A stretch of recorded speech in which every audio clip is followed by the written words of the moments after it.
Morning, guys. So today we're going to read chapters 14, 15, and 16 in Save Me a Seat. I think when we last left off, Joe and Ravi were going with Miss Frost to the resource room, and Ravi was not happy about it. All right, chapter 14 is Joe. Talk about perfect timing. I could kiss Miss Frost. Well, not really, but I am happy to see her. I'll keep Joe for the rest of the day, she says. Fine by me. Mrs. Beam asks Miss Frost to bring Ravi along too. He seems kind of mad about it. I was mad too when I first started going to see Miss Frost. I didn't like the way the kids looked at me when she came to get me out of class. Now, I'm used to it. I like Miss Frost and I like being in the resource room, partly because it's quiet there and partly because of the M&Ms. Peanut M&Ms come in red, green, yellow, brown, orange, and blue, and they all taste exactly the same. I walk down the hall next to Miss Frost. Ravi walks a few feet behind us and doesn't say a word. Here we are, Ravi, says Miss Frost when we get to her room. Miss Frost's voice sounds like a cartoon bird, chirpy and high. Her hair reminds me of those long strips of cloth they drag over your car when you go through the car wash. She holds the door open for us, but Ravi just stands there. Is something wrong, Ravi? Miss Frost asks. Ravi pushes up his glasses and rubs his nose. Then he puts his shoulders straight back and stands up really straight. My name is not Ravi, he says. It's pronounced Ravi. I'm not going to bother to tell you how to pronounce my surname because you'll never be able to say it right. Miss Frost looks surprised. I'm very sorry I mispronounced your name, she says. I certainly didn't mean to offend you. I don't belong here, he says, pushing his glasses up again. I speak perfect English. I was at the top of my class in India. My IQ is 135. I don't need special help. I'm not like him. And he points his finger at me. I've been coming to Miss Frost's room since kindergarten. She was the one who figured out that I have APD. My mom cried when she heard. My dad just got mad. He thinks APD is made up. He says doctors do that all the time to make money. Have a seat, Joe. I'll be right with you, Miss Frost tells me. I sit down and dig a blue peanut M&M out of the big bowl in the middle of the table and start sucking on it. Ravi, Ravi. I say it to myself a few times until it starts to feel natural. I bet I could learn how to say his last name too if I wanted to. But why should I bother? I have more important things to think about, like the fact that my dad called to say he's cutting his trip short and coming home early. I have a feeling it's because my mom told him about what happened in the cafeteria yesterday. Miss Frost takes Ravi over to the other side of the room to the listening lab. He sits down and puts on a pair of headphones, but his legs are jiggling around under the table and I can tell he's still mad. For a minute, I thought maybe we could be friends, but now I know that's not ever gonna happen. Whatever. After Miss Frost gets Ravi set up in the listening lab, she comes over and sits down beside me.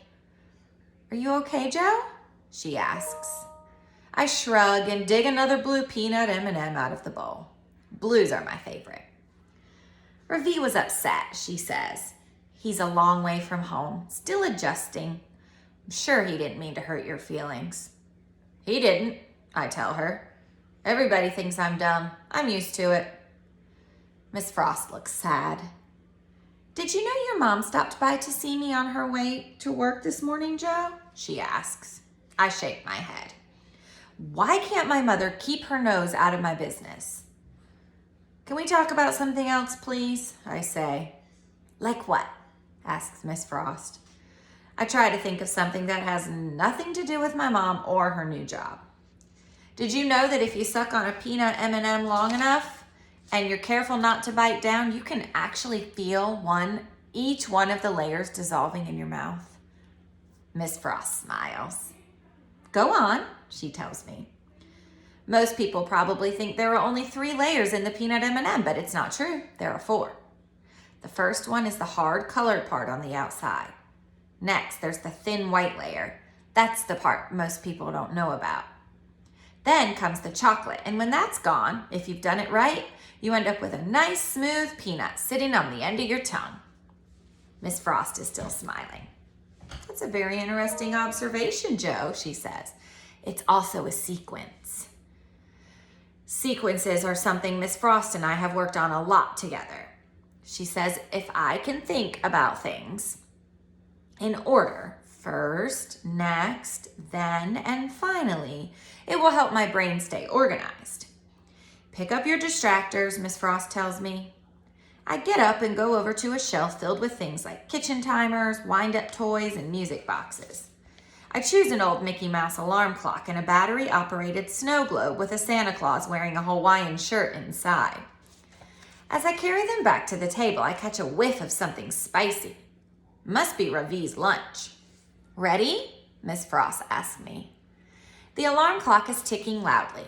I set the snow globe on the table beside it and turn it off. Turn it on. A blizzard of glittering white snowflakes swirls around the plastic Santa Claus. Ready, I say. She hands me a copy of the Sports Illustrated. First, find a page with no pictures on it. Next, circle all of the words that begin with the letter T, she tells me.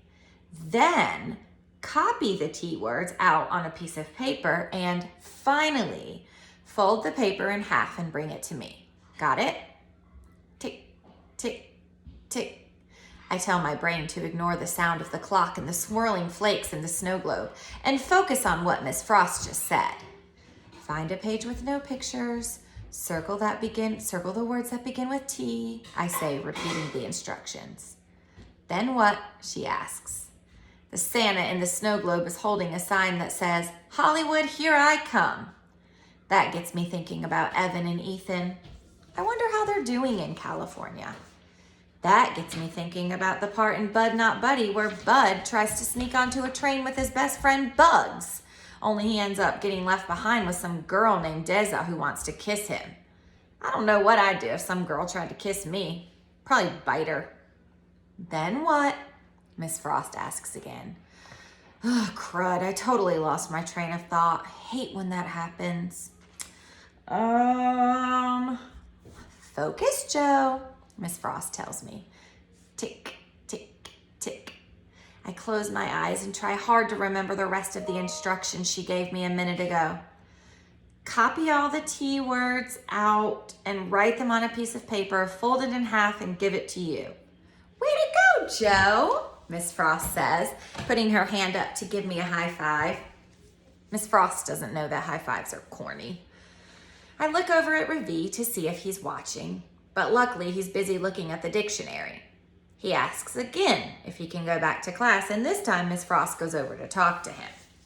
I can't hear what they're saying, but I guess she gives in and decides to let him go because he shoves his stuff in his backpack real fast and heads straight out the door. Fine by me.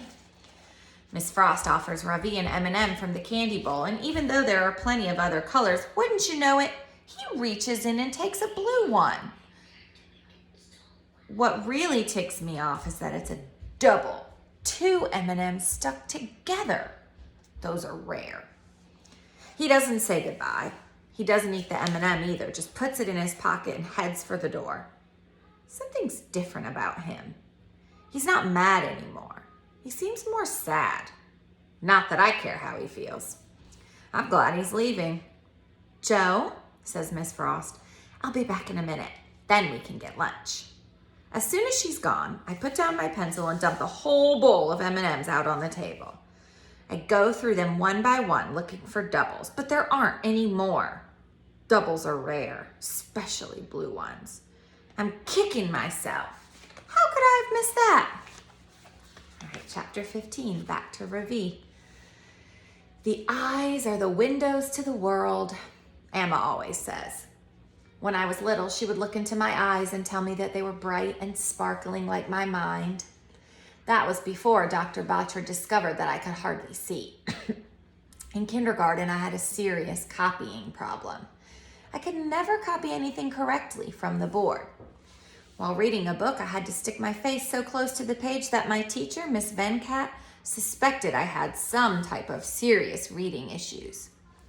When she called my mother in to tell her to get me assessed, Anna had cried.